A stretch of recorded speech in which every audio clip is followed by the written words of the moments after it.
And when I was a kid, I was a spy. An author's job is to make up stories. But the story you're about to hear is true. This actually happened to me. The house I grew up in was on the top of a hill in a little town called Castro Valley. That's a real place. You can look it up. My mom and I lived there. Since it was just the two of us, I had a lot of responsibilities. I did the dishes, packed my lunches, cooked our dinners, washed the laundry, dusted, vacuumed, and cleaned out our rabbits' litter boxes. I wanted a dog. We had rabbits instead. It was also my responsibility to answer the phone. I liked answering the phone, even though it was never for me. One afternoon the phone rang, and it was for me. It was the Queen of England. "Hello?" I said. "Hello," she said. "Can I speak to Mac?" "Speaking," I said. "Mac, this is the Queen of England," she said. "I would like to ask you for a favor." "Okay," I said. Whenever somebody asks you for a favor, it is a good idea to ask them what the favor is before you say okay.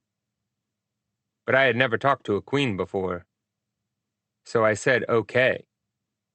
"Wonderful," said the queen. "I will tell you a secret. Last night, somebody stole the crown jewels." "No," I said. "Yes," said the queen. "This is the favor. You shall find the missing treasure and bring it back to me." "Wow," I said. "Yes," said the queen. This was very exciting, but I had a question. "I have a question," I said. "I hope it is a quick question," said the queen. "Why me?" The Queen of England sighed. "That is a stupid question. My teacher says there's no such thing as stupid questions." The Queen of England frowned. I could tell she was frowning, even over the phone. "That is just something teachers say in America. But I am not a teacher from America. I am a queen from England." "Oh," I said. "Okay, but still, why me? I'm just a kid, and I don't even live in England." Castro Valley is in California. You'd know that if you looked it up. "Mac," said the queen, "you are the smartest kid in your class. You have straight A's in every subject, except handwriting." "I'm working on that," I said. "Then it's settled. You shall take the next plane to London." "But tomorrow is a school day." "I shall write a note," said the queen. "But my mom will be worried about me," I said. "I shall write another note," said the queen. "Goodbye." She hung up. There was a knock at the front door. When I opened it, nobody was there, but an envelope lay on our welcome mat. For Mac Barnett's eyes only. I opened it because I was Mac Barnett. I still am. Inside the envelope was a plane ticket and a stack of colorful British money. It seemed like a lot of money. I couldn't tell for sure because I wasn't British. I'm still not. I went upstairs and packed. Like a good spy, I packed light. I laid out some things on my bed. My Game Boy, 3 books, a toothbrush, a hat, a shirt, a jacket, and my favorite blue jeans. Really, they were my only blue jeans. My mom bought me 1 pair at the beginning of every school year. Most kids in my school had many pairs of jeans, but my mom didn't like it when I told her that. "Just be glad you have any jeans," she would say. "In Russia, jeans are banned." Banned? Against the law. "Is that true?" I would say. "That doesn't seem true." But my mom insisted that it was true. and she only bought me one pair of jeans. I put on my jeans, picked up my suitcase, and went downstairs. When I was walking out the door, the phone rang. Again. It was the Queen of England. Again. "Hello?" I said. "Hello," she said. "Can I speak to Mac?" she asked. "Speaking," I said. "I forgot to tell you one thing," said the Queen. "Be careful. This mission is extremely dangerous. Goodbye." Chapter 2. Spy Plane. And that is how it happens. 1 minute, you are just a kid. The next minute, you are a secret agent for the Queen of England. One night, you're doing a math worksheet. The next night, you were flying on a plane to London, and you didn't even pack any math worksheets. It takes a long time to get to London from California. We flew through the night. The sky outside my window was black. Out on the wing, a big jet engine roared. I wondered how long this mission would take. It was Wednesday, and on Saturday, Derek LaFoy was having a karate birthday party. It would be nice to make it back in time for the party. Of course, I hadn't been invited to Derek LaFoy's karate birthday party. At least not yet. Probably because I was the only boy in my class who did not do karate for an after-school activity. Half the girls did karate too. It was the 1980s. Karate was a big deal. You can look that up. My mom worked late, so my after-school activity was extended adventure after-school daycare. There wasn't much adventure. I was the oldest one in daycare by 2 grades. I did my homework, then played chess against little kids until my mom came to pick me up. But now that I was a secret agent for the Queen of England, I figured Derek LaFoy would definitely invite me to his party. Still, I hoped my mission didn't involve any karate. I studied my fellow passengers. Maybe I was being followed. Good spies are always aware of the people around them. Why was the man behind me wearing sunglasses on an airplane? Was it so I couldn't see he was watching me while he pretended to read the newspaper? What about that woman putting on perfume? Was her bottle really full of perfume? Or did it contain knockout gas? And what about that baby? That baby had been staring at me for the past 10 minutes. Was that a regular baby? Or a spy baby, working for the KGB? The KGB doesn't exist anymore. But when I was a kid, the KGB definitely existed. The KGB was a spy agency from the Soviet Union. The Soviet Union also doesn't exist anymore. But back when there was a Soviet Union, the KGB meant Komitet Государственной безопасности. That's Russian. They spoke a different language and used a different alphabet in the Soviet Union. The alphabet is called the Cyrillic alphabet. You can look that up. In English, KGB means the Committee for State Security, but really, it means Soviet spies. Stealing the crown jewels seemed like exactly the kind of thing the KGB would do, which meant that I could be flying straight into a face-off with the KGB. I was playing a dangerous game of chess against a Soviet spy. And I was much better at chess than karate. This could be very exciting. The man in the sunglasses snored, but it sounded like fake snoring.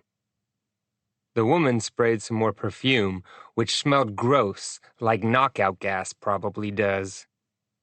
The baby giggled. It was a cute giggle, but also sort of menacing. I was too excited to sleep. So I did what I always did when I needed to quiet my brain.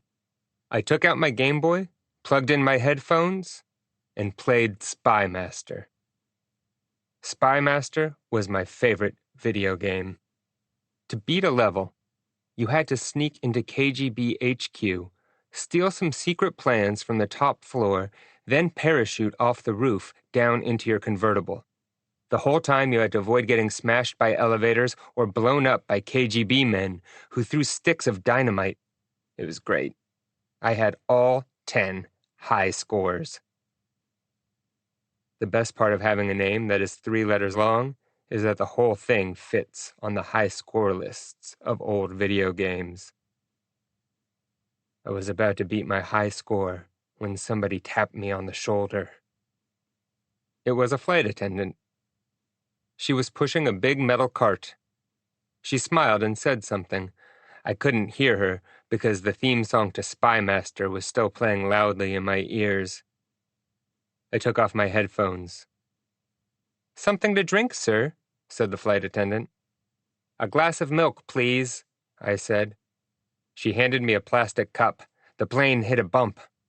"Ooh," said the flight attendant.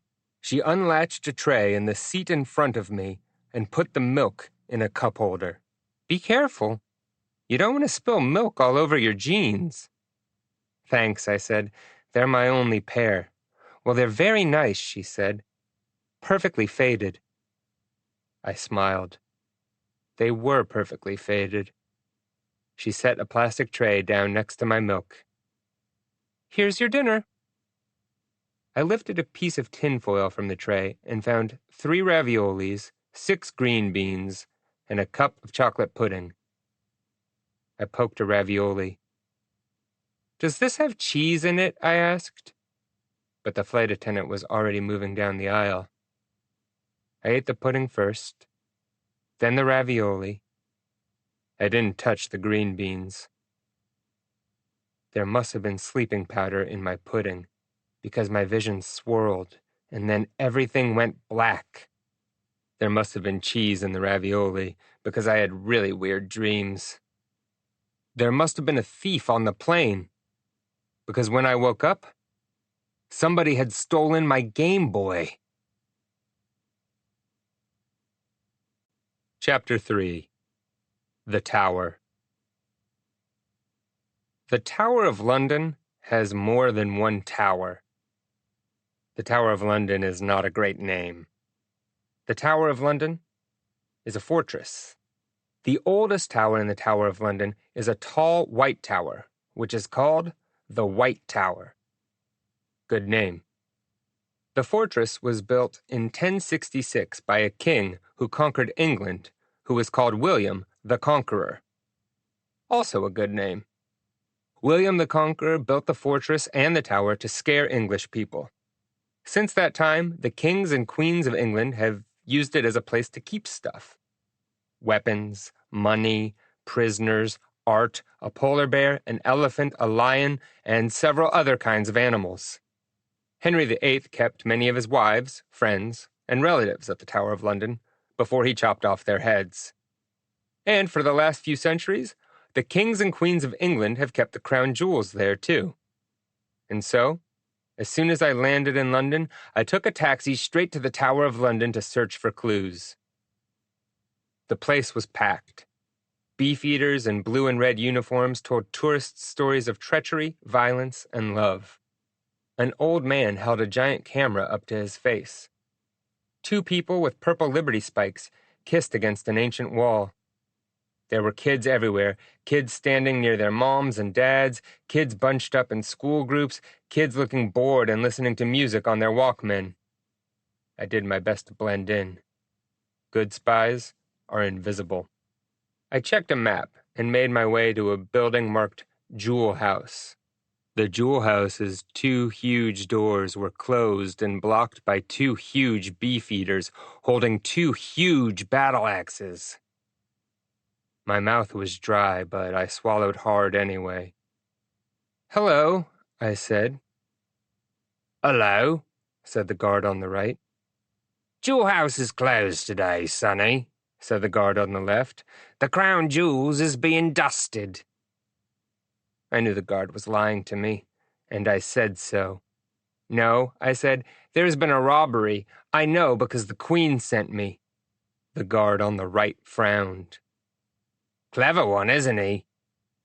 Too clever, said the one on the left. You must be the secret agent. I am, I said. Never been too fond of secret agents myself, said the guard on the right. I don't really like children, said the guard on the left. The guard on the right grimaced. And don't get me started on Americans. I'd met plenty of people who said they didn't like children. For instance, my mom's boyfriend, Craig, said it all the time. But who didn't like secret agents? Wait, I said, secret agents are great. Why don't you like secret agents? All that sneaking around, telling stories, playing tricks. Soldiering's an honest job. But you just lied to me right now about the dusting, I said. Look at him, said the one on the left. Clever, clever. They uncrossed their axes and opened the doors. I stepped through the entrance and into the dark. Chapter 4. Queenly Power. Even though the fortress was full of towers, the crown jewels were kept deep below the ground. Down 49 steps, along a dim hallway, I walked toward the scene of the crime. It was cool and quiet underground. The only sound was the squeak of my sneakers on the stones. The hallway ended in a doorway and a sign. The crown jewels, symbols of queenly power. I passed into a room. There was a great glass case in the center of the floor. The case was lined in red velvet and lit from above. On pillows and pedestals shone treasure after treasure, scepters, crowns, diadems, which are a type of crown, daggers, tiaras, also crowns, and orbs. Everything was gold or silver and studded with gemstones that sparkled in the light. I stepped forward and gently laid a hand on the glass. I was entranced. I was dazzled. But I was also confused. I thought she said the crown jewels had been stolen, I said to myself. I was alone in the room. Hello! Somebody said directly behind me. Chapter 5. Her Majesty. I turned around. It was the Queen of England. I recognized her face right away, from the money. The Queen of England was surrounded by 12 corgis who nipped at one another's tails. She was wearing a purple dress and a hat of the same color. Feathers from several exotic birds poked up from the brim. I bowed, because that seemed like something you should do when you come face to face with a queen. She frowned. I knelt, because it seemed like my bow had not been enough. She smiled. Please rise, said the Queen. She held out a tin. Would you like a biscuit? A biscuit? I said. She shook the tin and smiled. I reached out and tried one. The biscuit tasted like paper and dried out my mouth. Delicious, isn't it? Said the Queen. Here is a fun fact. What you in America call cookies, we English call biscuits. This isn't a cookie, I said. Cookies are sweet. They have stuff that tastes good, like chocolate chips. The Queen frowned. Then what do you call biscuits? We call them biscuits, and we feed them to dogs. I see, said the Queen. She put the lid on the tin and put the tin in her handbag. How was your flight? It was awful, I said. Somebody stole my Game Boy.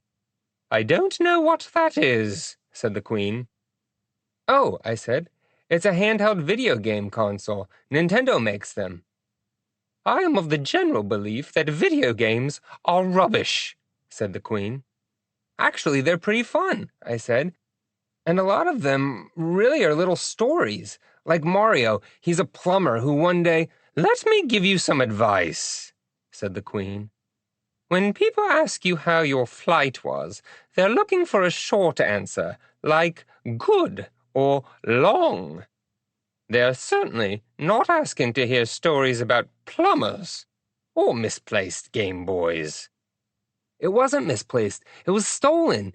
Don't you think it might be related to the theft of the crown jewels? I gestured to the case full of treasures. Also, I thought you said somebody had stolen the crown jewels. I did. But... I gestured to the case again. But what? But there are a bunch of jewels here. Mac, there are 140 objects in the crown jewels. They weren't all stolen. I see, I said. I pulled out a notebook so I could take down a description. So what was stolen? My spoon, said the Queen. Your what? My spoon, said the Queen. I started laughing. I could tell from the Queen's face that I shouldn't laugh, so I stopped. The room was quiet. The Queen cleared her throat. I bowed again, just to be safe. Then I said, Tell me more about this spoon.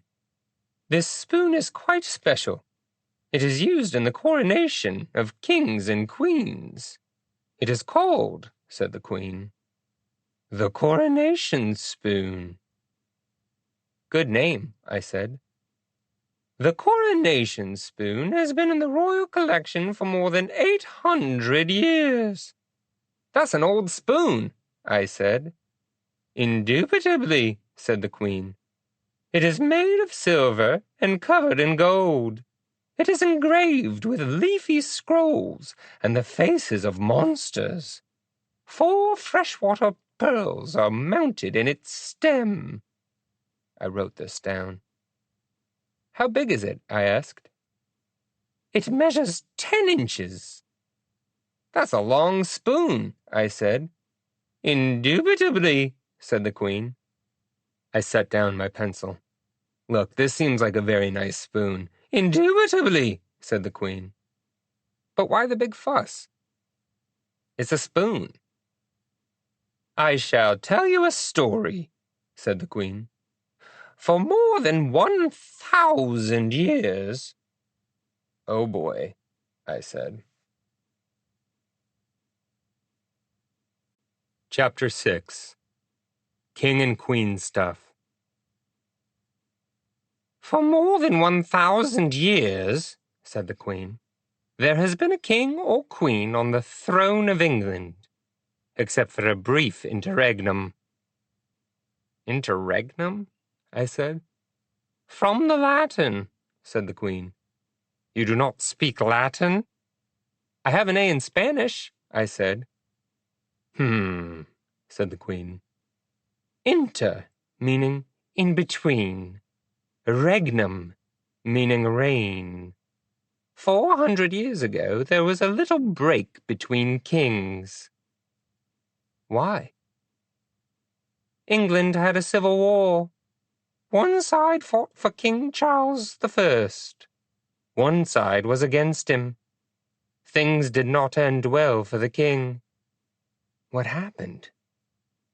Regicide. Regicide? The Queen sighed. From the Latin, reg meaning king, side meaning kill. Regicide, I said. Yes, said the Queen. It is my least favorite type of side. This is dark, I said. This is history, said the Queen. King Charles I was executed. For 11 years, England had no king. A man named Oliver Cromwell named himself Lord Protector of the Commonwealth of England, Scotland, and Ireland. Cromwell hated kings. He hated queens, and he hated fun. He shut down the theaters. He outlawed pretty dresses. Instead of feasting on Christmas, people fasted. If Game Boys had been invented, he would have taken those away, too. A terrible man. But you just said video games are rubbish. There is a considerable difference between believing something is rubbish and believing it should not exist, said the Queen. Remember that. I never forgot it. It was like the whole country got grounded, I said. Indeed, said the Queen. Times were grim. For money, Cromwell melted the crown jewels. He sold off the gold, the silver, the gems to fill his own coffers. Every crown, every scepter, every sword was destroyed. Only one thing survived. The spoon, I said. The spoon, said the Queen. When King Charles II returned to the English throne, he ordered his goldsmiths and jewelers to remake the lost treasures. Some of those replicas stand behind you right now. And King Charles II tracked down the spoon, and when he was crowned, a bishop used it to pour oil on his hand. What? King and Queen stuff, said the Queen. Okay, I said. You asked why this spoon is so valuable, said the Queen. What do people want more than anything else? Tradition. This spoon may be only 10 inches long, but it reaches all the way to England's misty past, through times that were dark and times that were glorious, and my goodness, your handwriting is terrible. I'd been writing all this down, and the Queen was now looking over my shoulder. I'm working on that, I said. As you should be. What does that say? It says glorious. I can't tell if that's a G or a Q. You need to put the little curve on the bottom of your stems. My mom always tells me that too, I said. She is right. Okay, I said. Well, I'm going to search this place for clues. There is no need, said the Queen. I already know who took my spoon. You do? Yes. Was it the KGB? The KGB, said the Queen. This seemed exactly like something the KGB would do. No, it was not the KGB. It was the President of France. He left a note. The Queen reached into her handbag and took out an envelope. She handed it to me, and I opened it. Wow, I said. The President of France has terrible handwriting, too. Some of these R's are backward. So what? Said the Queen. So even if I do have terrible handwriting, I could grow up to be president. Yes, said the Queen, of France. What's that supposed to mean? I asked. Just read the letter, said the Queen. Dear Your Majesty, I snuck into the Tower of London and stole your spoon. Now you will never get it back. This will teach you not to stick out your tongue at me next time we have lunch. Ha ha! The President of France. You stuck your tongue out at the President of France? I said. I thought his back was turned, said the Queen. I said. He was being rude, she said. Okay, I said. In any case, said the Queen, I want you to take the hovercraft to France tonight and fetch my spoon. Okay, I said. Do I get any spy gear? Spy gear? Asked the Queen. Yeah, I said, like James Bond. The Queen sniffed. Mac, James Bond is a made-up character in a made-up story. This is totally real life. Oh, I said. Right. Of course you get spy gear, said the Queen. She reached into her giant handbag and removed a pair of what looked like ordinary sunglasses. These may look like ordinary sunglasses, but they are in fact night vision spectacles.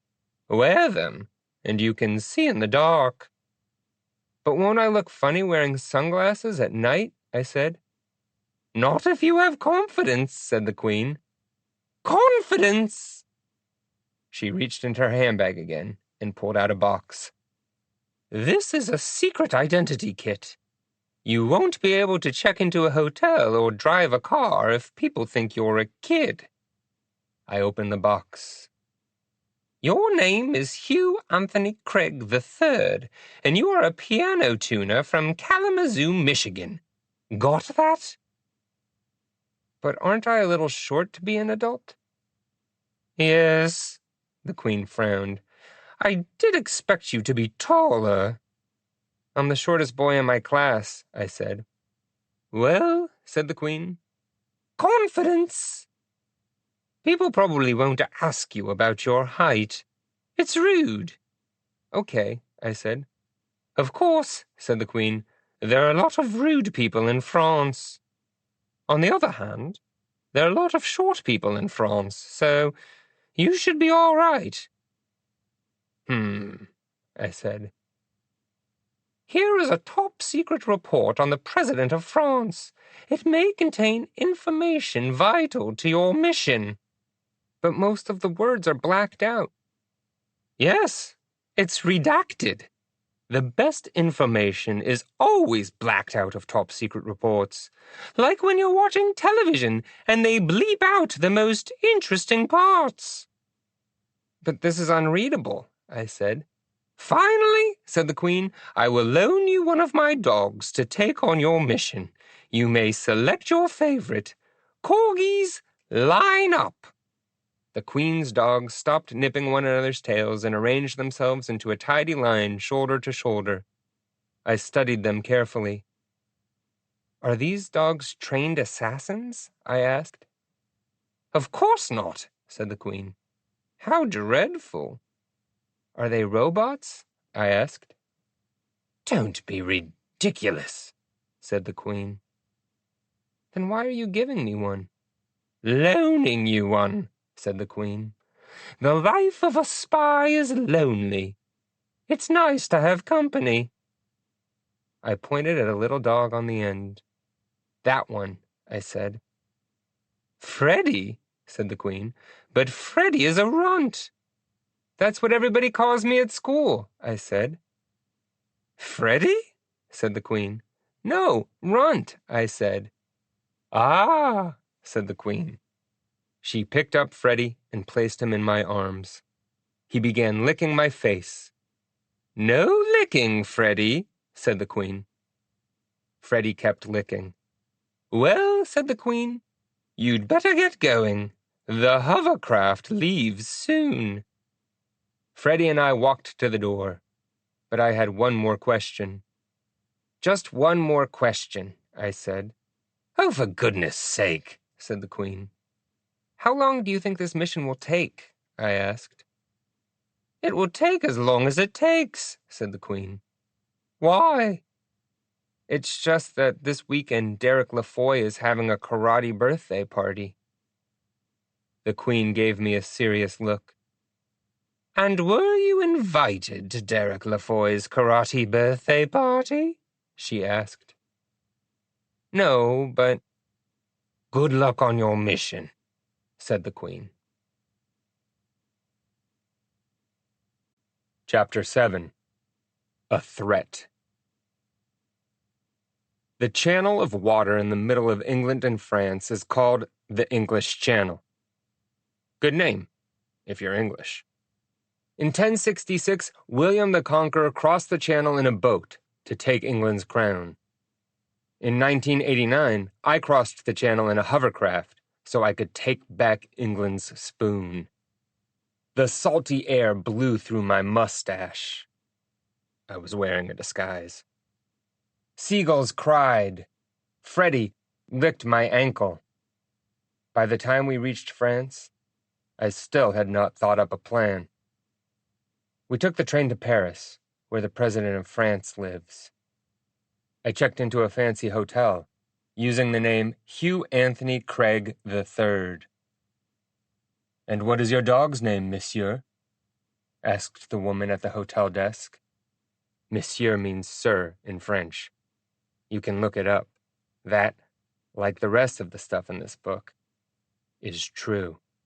"His name is Rockford," I said, because Freddie looked like he might enjoy having a secret identity too. In a grand room overlooking a river, Freddie and I sat on a bed with many pillows. Some way, somehow, I had to get that spoon back. "Got any ideas, Freddie?" I asked. Freddie's stomach growled. Then he licked a pillow. I picked up the phone and ordered room service. 10 minutes later, a man arrived with 2 silver trays. One for me, one for Freddie. 5 minutes after that, the phone rang. It was the Queen of England. "Hello?" I said. "Hello," she said. "May I please speak to Mac?" "Speaking," I said. "Wrong," said the Queen. "You are traveling as Hugh Anthony Craig III. Remember that." "Okay," I said. "Now," said the Queen, "what are you doing?" "I'm eating a cheeseburger," I said. "Me too," said the Queen. "Have you found my spoon?" "Well," I said, "not yet." "Mac," said the Queen.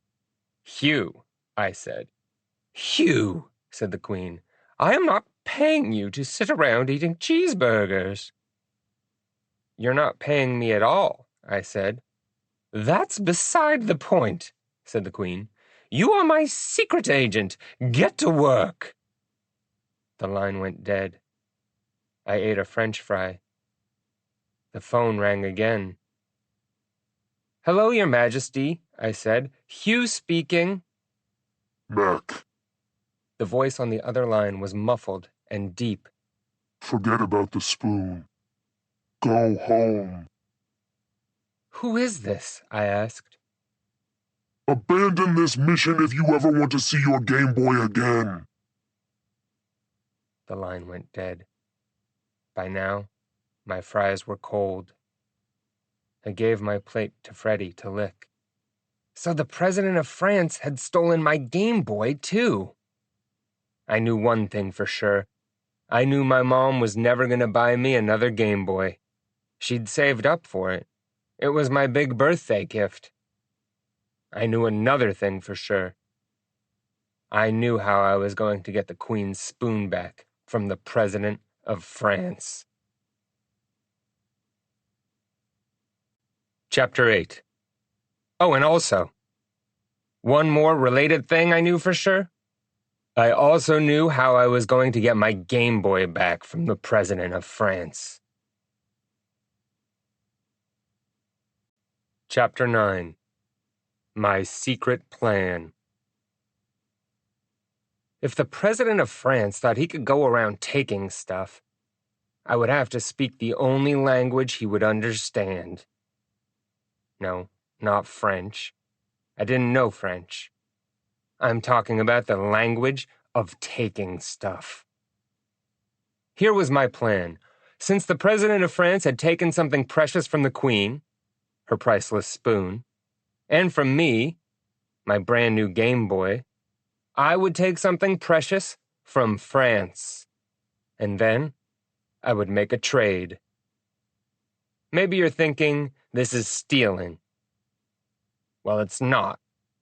Remember, my plan was to take something and then trade it back.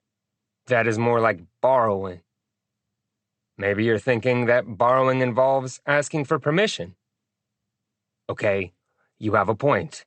But if you want stories of pure do-goodery, I suggest you read a different type of story, like Great Deeds of the Founding Fathers, or Kids Open a Rescue Shelter for Owls. This is a secret agent story. And in the next chapter, I'm going to break into a museum and steal a priceless work of art. Chapter 10. Art Heist. The Louvre is one of the greatest museums in the world. Inside, you will find many priceless works of art. The Seated Scribe, good name. The Lion with an articulated tail, good name. And a portrait of a woman named Lisa, which might be the most famous painting in the world. It's called the Mona Lisa, good name. Even the building itself is a work of art, one that people have been working on for more than 400 years. In the 1500s, the King of France started it. In the 1800s, the Emperor of France added on to it. And in the 1980s, the President of France hired a man called I.M. Pei to build a big glass pyramid right in front. Today, most people love Pei's pyramid, but when I was a kid, many people hated it. They thought a sleek glass shape looked silly next to all those old buildings. They thought it was too modern. They thought it was too new. They thought the President of France had built a monument to himself, like a pharaoh of Egypt. But I thought the pyramid was great. I still do. I thought it was great because I was a kid. And most kids like new things, because kids are new things too. I also thought it was great because I was a secret agent. And most secret agents like glass things because glass is easy to break into. And so, late one night in 1989, I found myself perched on the side of I.M. Pei's great glass pyramid, dressed in black, wearing sunglasses, with Freddy strapped to my back. Here is a step-by-step guide to breaking into the Louvre. Kids, you should not do this in real life. But I did. And here's how. A step-by-step guide to breaking into the Louvre. Step 1. I placed a bath mat I'd taken from the hotel tub on a pane of glass, suction cups down. Step 2.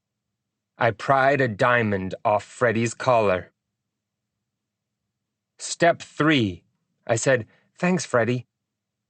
Freddy licked my neck. Step 4. Very carefully, I used the diamond to cut a large rectangular shape around the bath mat.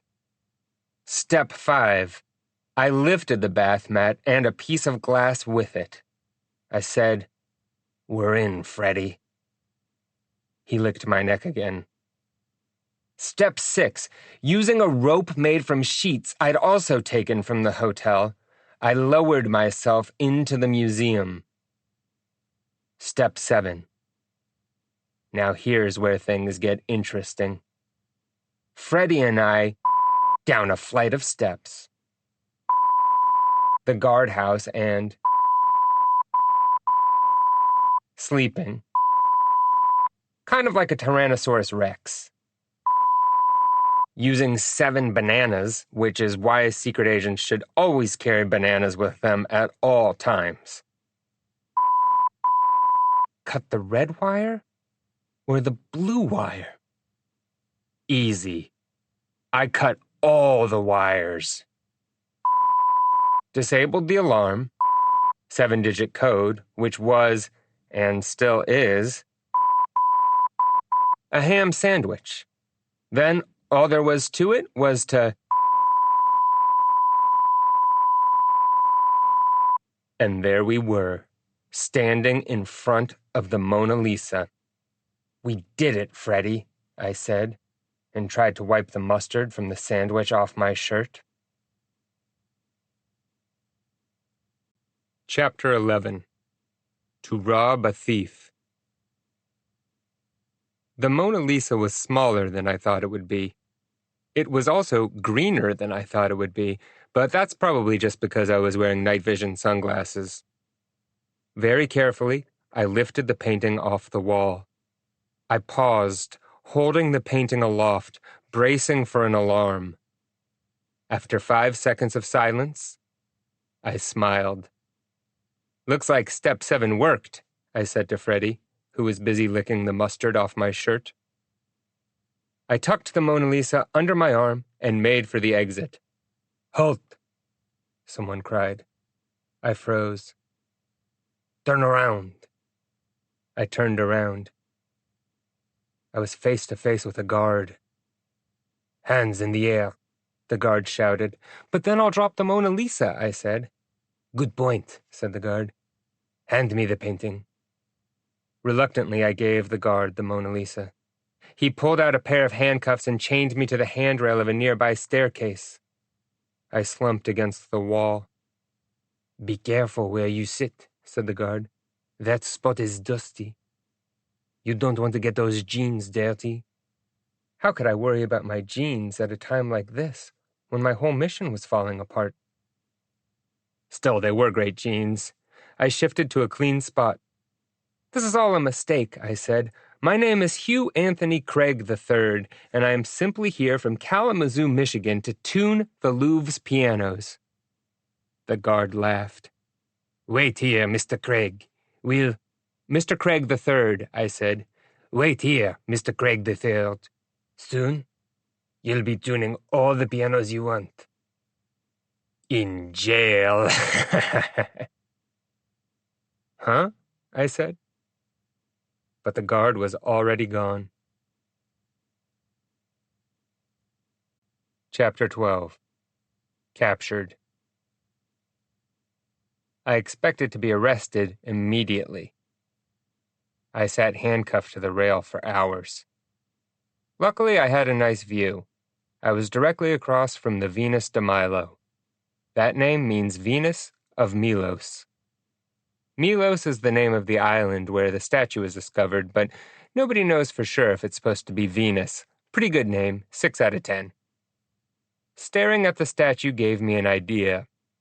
"Freddie," I said, "I need you to chew off my right arm." Freddie stared at me. "It's our only hope at escape. Do it now." Freddie got up on his hind legs and licked my wrist. "Well," I said, "it's a start." But before I could train Freddie to free me from my bonds, an alarm blared. Another guard appeared. She rushed to where I sat on the ground. "Monsieur," she said, followed by a bunch of French. I didn't speak French. When she figured out I spoke English, she said, "Are you all right?" "Yes," I said. "The Mona Lisa is missing," she said. "Did you see the robbery?" "See the robbery?" I said. "I did the robbery." She seemed surprised. I figured I should come clean. When my mom caught me doing something bad, it was always best to confess everything. I got in less trouble that way. "Surely you are joking, monsieur," she said. "And you are not very funny." "I am not joking," I said. "And actually, a lot of people in my class think that I am pretty funny." "Your class?" I remembered my disguise. "My classical music appreciation group. I am a piano tuner from Kalamazoo, Michigan." "I do not care," said the guard. "If you stole the Mona Lisa, where is it? And why are you handcuffed to this staircase?" "I already gave it back," I said. "I handed it to the other guard." "The other guard?" "Yeah," I said. He had light hair, serious eyes, and a sad smile. Oh, and green skin, but that was probably just my night vision sunglasses. "Monsieur," said the guard, "there is no guard here by that description." "Then who did I give the Mona Lisa to?" I asked. The guard pulled out a walkie-talkie. "Perhaps you should talk to the President of France," she said. Chapter 13. Rendezvous. On a foggy night, I met beneath the Arc de Triomphe with the President of France.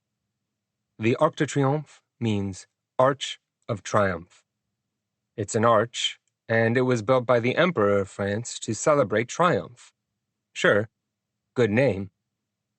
But on that night, I did not feel triumphant. I was utterly defeated. The President of France looked very disappointed in me. Later, when I saw pictures of him, I realized that he always looked disappointed. At the time, it was hard not to take it personally.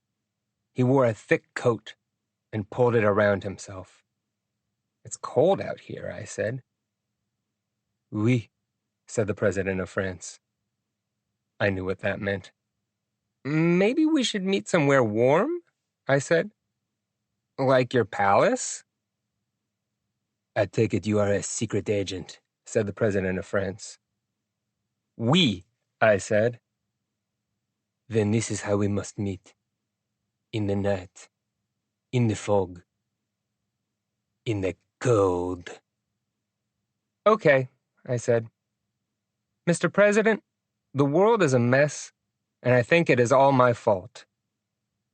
"I am sure you are being hard on yourself," said the president. "Tell me everything." I told him everything. "You are right," said the president. "This is all your fault." I frowned. "Well, it's a little bit your fault, too. For stealing the coronation spoon and my Game Boy." "But I did not steal the spoon. Or your Game Boy. I already own a Game Boy." "You do? Do you play Spy Master?" "Oui." "What's your high score?" 4,000. "Pretty good," I said. Mine was way higher. "I will tell you," said the president of France. "I am very happy to meet another grown man who plays a Game Boy." I took off my mustache. "Actually, I'm just a kid." "Ah," said the president of France. He looked even more disappointed. "You did seem very short. But then, so is the man who built this arch." He was right. You can look that up. "I think it's cool you play Game Boy," I said. "My mom's boyfriend, Craig, never plays Nintendo with me. He says video games are immature, and that boys go outside and wrestle." "Wrestle?" said the president of France. "Yeah. He says he's going to teach me wrestling moves, but then he just pins me to the ground and laughs. I don't know what he's trying to prove. He's a grown-up. I'm a kid." "Sounds like it is Craig who is immature." "Yeah." I high-fived the president of France.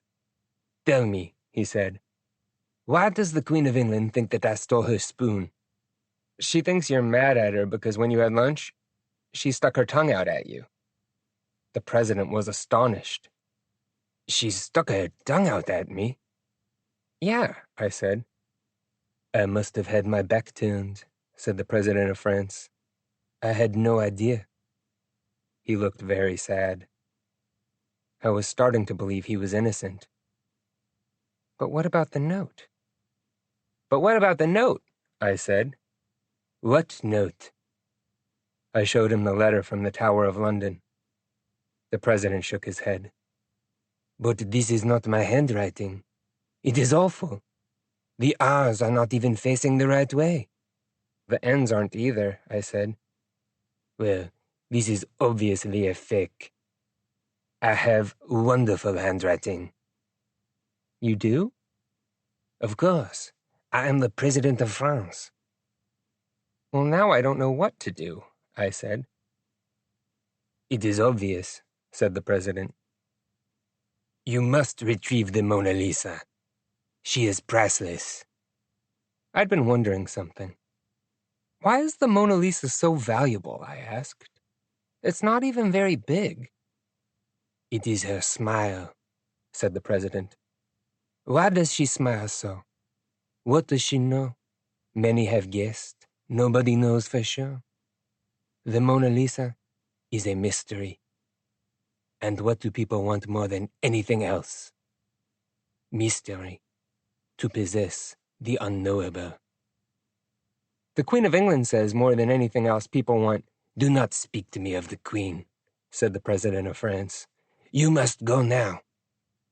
"But why would you trust me?" I said. "I ruined everything." "And that is why you must fix everything," said the president. "You are a secret agent. That is your job." "Not anymore," I said. "I quit." Chapter 14. Rain in the dark. It began to rain. I walked along the river. When you are feeling sad, it is wonderful to walk alone in Paris, along the river, in the rain. But I was not walking alone. I was walking with Freddie, who was wagging his tail and licking everything. "Stop it, Freddie," I said. "You're ruining the mood." But Freddie didn't stop. At this point, it should be clear that Freddie didn't listen to anybody. I tried to block out Freddie and sink into my sadness. How much money was left in my envelope? Was it enough to buy a plane ticket home? Could I make it back in time for Derek LaFoy's karate birthday party? Did it even matter, since I hadn't been invited? "Does any of it matter?" I asked Freddie, who was licking a cobblestone. Nearby, in a phone booth, a telephone rang. It was the middle of the night. Nobody was around. The phone rang and rang. I walked over and picked it up. It was for me. "Hello," said the Queen. "Hello," I said. There was an unpleasant crunching sound on the line. "Please excuse my crunching," said the Queen. "I'm just having some biscuits before bedtime. How is it going with the spoon?" "Awful," I said. "The President of France didn't take it." "He didn't?" "No. He didn't even know you stuck your tongue out at him." "Oh," said the Queen. "Well, I hope you didn't tell him." "I did," I said. "Oh dear," said the Queen. "Then who did?" I dropped the phone. It dangled from its cord. It was the 1980s. Phones had cords. You can look that up. I pulled the note out of my pocket and picked the phone back up. "Who wrote that note?" I said. "That's what I just asked you," said the Queen. "Whoever wrote it must have known that you stuck your tongue out at the President of France. Whoever wrote it must have been at that lunch." "Listen, Mac," said the Queen, "if you are insinuating that I stole my own spoon—" "Was there anyone else at that lunch?" "What?" "Was anyone else at lunch with you that day?" The line was quiet while the Queen thought. "Well, let's see. There was me, and the President of France." I rolled my eyes. "Are you rolling your eyes?" asked the Queen. "Yes," I said. "Well, stop. Picturing you over there in France, rolling your eyes is ruining my concentration. Now, where was I? Ah, yes, the lunch. It was me, and the President of France, and a young man with light hair and serious eyes and a sad smile. I believe he was an officer from the KGB. The KGB? There's no use shouting, said the Queen. 1980s payphone technology is perfectly adequate for... I stopped listening. Of course it was the KGB. The backward letters in the note were Cyrillic. The KGB man had disguised himself as a museum guard. And come to think of it, as the flight attendant.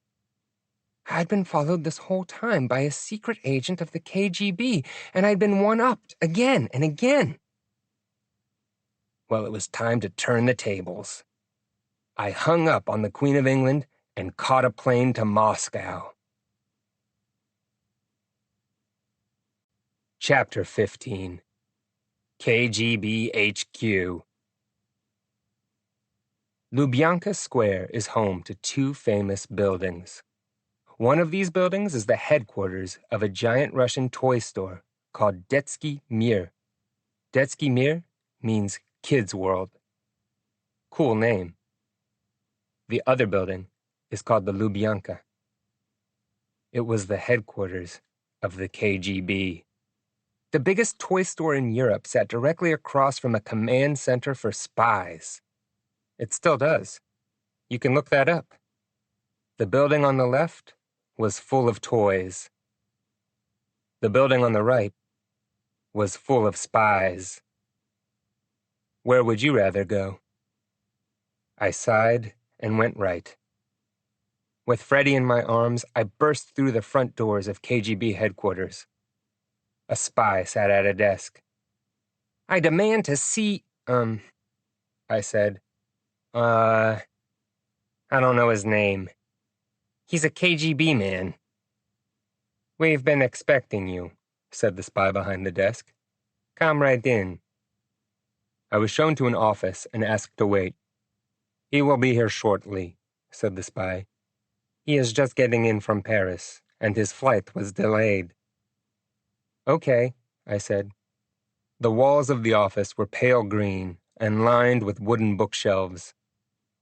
There was a handsome desk with a phone, a lamp, and a hand-carved chess set. There was a bowl of chocolates, too. A large window looked out onto a snowy square. It was nice. The office door opened, and the KGB man entered, carrying a suitcase. I recognized him from the plane and the Louvre, although he was now dressed in a drab and severe KGB uniform. He smiled when he saw me. Ah, he said, you beat me here. Very good, very good. And I see you helped yourself to those chocolates. I blushed. The KGB man was already gaining the upper hand. I had to take control. I rose from my chair. I am here for the spoon. Please, said the KGB man. Sit down and we can discuss this like secret agents. The KGB man sat at his desk and spoke some Russian into a phone. There was a knock on the door and someone delivered a silver tray. Coffee? The KGB man asked. I don't drink coffee, I said. I'm a kid. Of course, said the KGB man. Perhaps some milk, then. Well, I said, I do like milk. The KGB man poured himself some coffee from a tall and shiny pot. Then he lifted a silver pitcher and poured me a cup of milk. The cup was blue and white and decorated with tiny complicated patterns. I'd never drunk milk from a cup so beautiful. The KGB man splashed some milk into his coffee and took a spoon from the breast pocket of his coat, which he used to slowly stir his drink. The spoon was gold, etched with leaves and the faces of monsters. 4 pearls were set in its handle. I stood up again. The coronation spoon! The KGB man looked down and shrugged. Ah, he said. This spoon? It is a souvenir. I picked it up in England. He laid it down on the tray. The KGB man opened his suitcase and took out my Game Boy. And the Mona Lisa. Yes, he said. I found some wonderful souvenirs on my trip.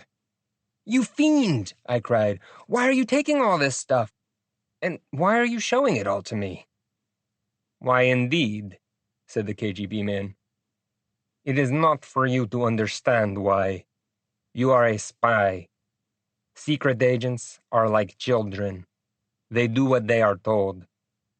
You hear your mother and Craig arguing late one night. The next morning, they tell you you are going to summer camp. You may ask why, and your mother may answer, but that does not mean you will understand. Wait, I said, that happened to me. How do you know that happened to me? The KGB man shrugged. I am KGB. He pointed to his desk. The world is a chessboard. Secret agents, they are merely pieces, moving in little patterns across the squares. Powerless. But you're a secret agent, I said. For now. He picked up a pawn and twirled it between his fingers. Tell me, who is the most powerful in the game of chess? The queen, I said. She goes wherever she wants to. But she is stuck on the board, said the KGB man. No, it is not the queen. It is the player, the one who moves the pieces. Oh, I said. Okay. Today I am a spy, said the KGB man, but I will not be forever. I have plans. He set the pawn down on the board and smiled at me. You want this stuff back? I will give you a chance. You and I, we will have a competition. Deal, I said. I reached for a white pawn. It's a lot easier to win at chess if you make the first move. Not chess, he said. Karate. The KGB man tore off his uniform. Underneath, he was wearing a white gi and a black belt. At this point, it should be clear that I did not know karate. Hi-ya! Shouted the KGB man. He leapt across the desk and set upon me with furious chops and punches. Books were knocked everywhere. The chess set was toppled to the floor. Freddy began barking furiously and wagging his tail. For a time, I was able to hide underneath the desk. I flashed back to everything I knew about karate from listening to kids talk in the schoolyard. Derek LaFoy was always going on about pressure points. He said the human body had 7 of them, and a single hit to one could knock someone out, or even kill them. Often he would demonstrate by aiming a slow-motion chop at the crook of my neck. I won't actually do it, he would always say. Otherwise, I'd go to jail. Pressure points. They were my only hope. Hi-ya! I cried. I rushed out from beneath the desk and attempted to land a chop to the KGB man's neck. The KGB man swept my legs, and I fell to the ground. Give up? He asked. Never! He twisted my arm behind my back and pushed my face into the carpet. It was a beautiful rug. Give up? No! My defiant answer was somewhat muffled by the carpet. The KGB man placed me in a vicious headlock. His bicep was lodged against my windpipe. I could hardly breathe. Freddy! I cried. Help! Attack! Freddy was in the corner, joyfully licking some spilled milk. I rolled my eyes. Then I got an idea. I tucked my chin into the crook of the KGB man's elbow and licked it. Ew! The KGB man leapt up and wiped his arm off on his gi. I rose to my feet and assumed a tough karate pose. Did you just lick my arm? The KGB man asked. Yeah, I said. I nodded at Freddy, who seemed to be wagging at me admiringly. Said the KGB man. Okay, that is enough karate. He picked up his chair and sat back down at his desk. With a fancy tea towel, he wiped my spit off his arm. I won, I said. The KGB man shook his head. No. You did not win. Okay, I said. Then let's call it a draw. No, said the KGB man. You were very much outmatched. But you did not give up. I admire your spirit. And so I will offer you a trade. Please, sit down. I did. What do I want with this spoon? I have plenty of spoons. What do I want with this painting? It does not go with the decor of my house. What do I want with this Game Boy? I have already beaten the game Spymaster. You beat it? I said. Yes, first try. It is an okay game. Pretty fun. But why do the bad guys have to be KGB men? That's how it always is, I said. Not in the Soviet Union, said the KGB man. In any case, I will trade you all of these things for something much more valuable. Your American blue jeans. What? I said. Duh, said the KGB man. What does that mean? Yes. But why would you want my blue jeans? I will tell you a story, said the KGB man. In 1898... Oh boy, I said. In 1898, said the KGB man, the building we are sitting in now was built. It was the offices of the All Russia Insurance Company, which was a giant company that sold insurance in all of Russia. Good name, I said. Duh, said the KGB man. But in 1917, there was a revolution. The Emperor of Russia was executed. Regicide? I said. I do not know this word, said the KGB man. It's from the Latin, I said. The Emperor of Russia was replaced with the chairman of the Council of People's Commissars of the Soviet Union. Long name, I said. They got rid of the eagles on flags and replaced them with hammers and sickles.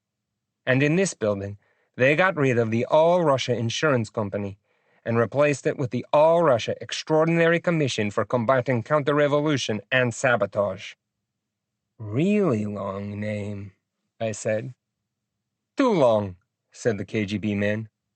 So the All-Russia Extraordinary Commission for Combating Counter-Revolution and Sabotage started calling itself the Cheka. Then the Cheka started calling itself the GPU. The GPU started calling itself the OGPU. Then the OGPU started calling itself the NKVD. Finally, the NKVD started calling itself the KGB. Who knows? Maybe one day we change our name again. All these names, they mean the same thing. Secret agents. But what does this have to do with genes? I asked. After the revolution, everything was different. No emperor, no eagles, no insurance companies, and no genes. In the Soviet Union, American blue jeans are banned.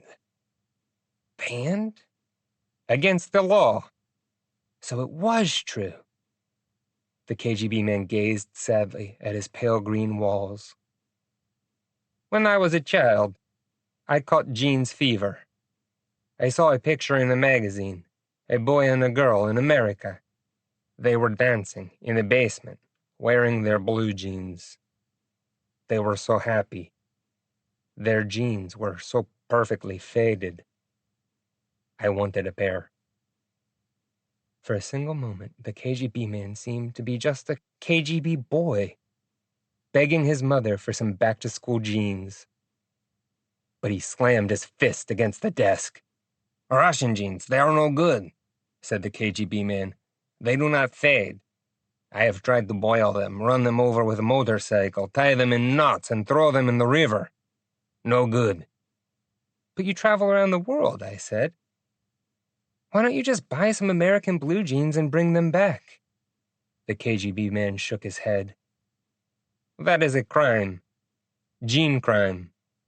For smuggling blue jeans, a Russian would lose their job, go to jail.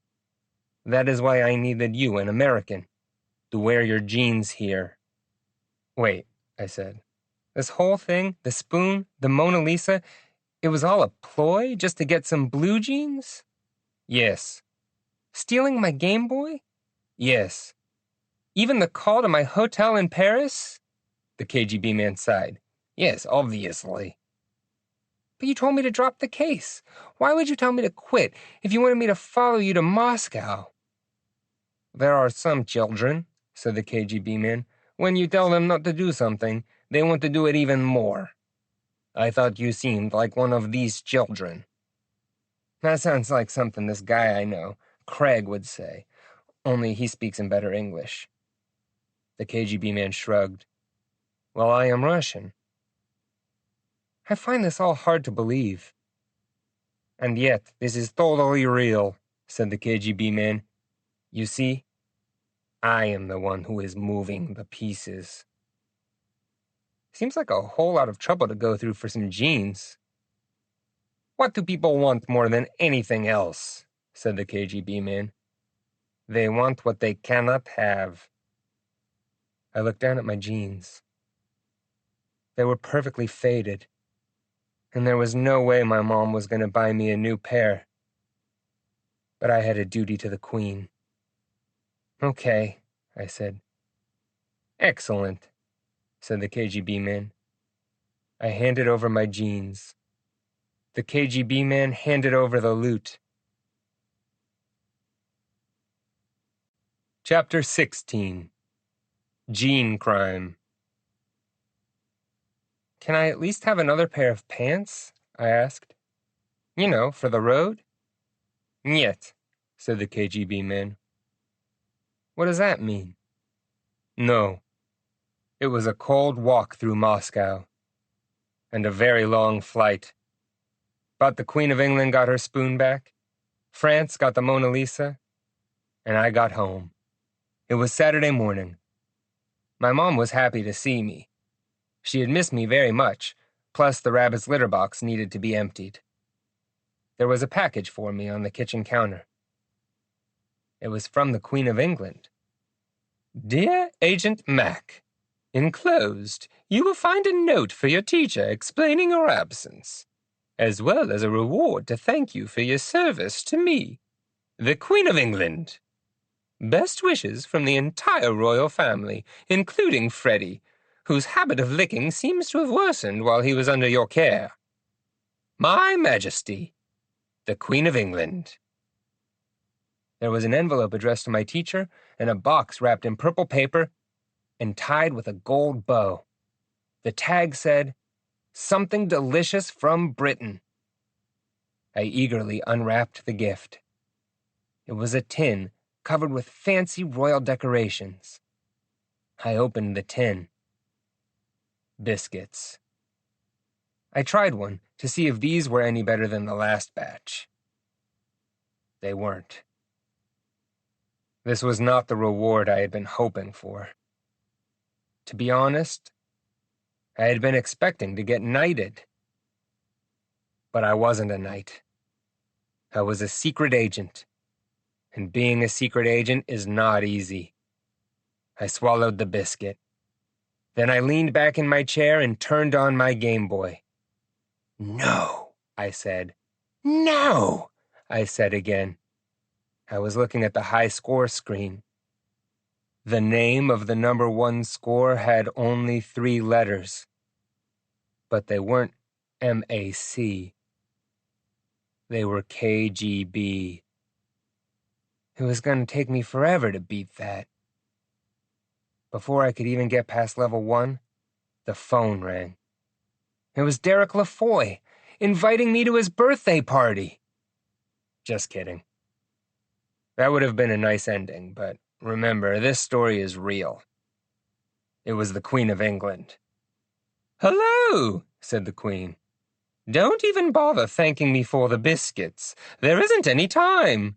Mac, I need another favor." I smiled. I said, "Okay."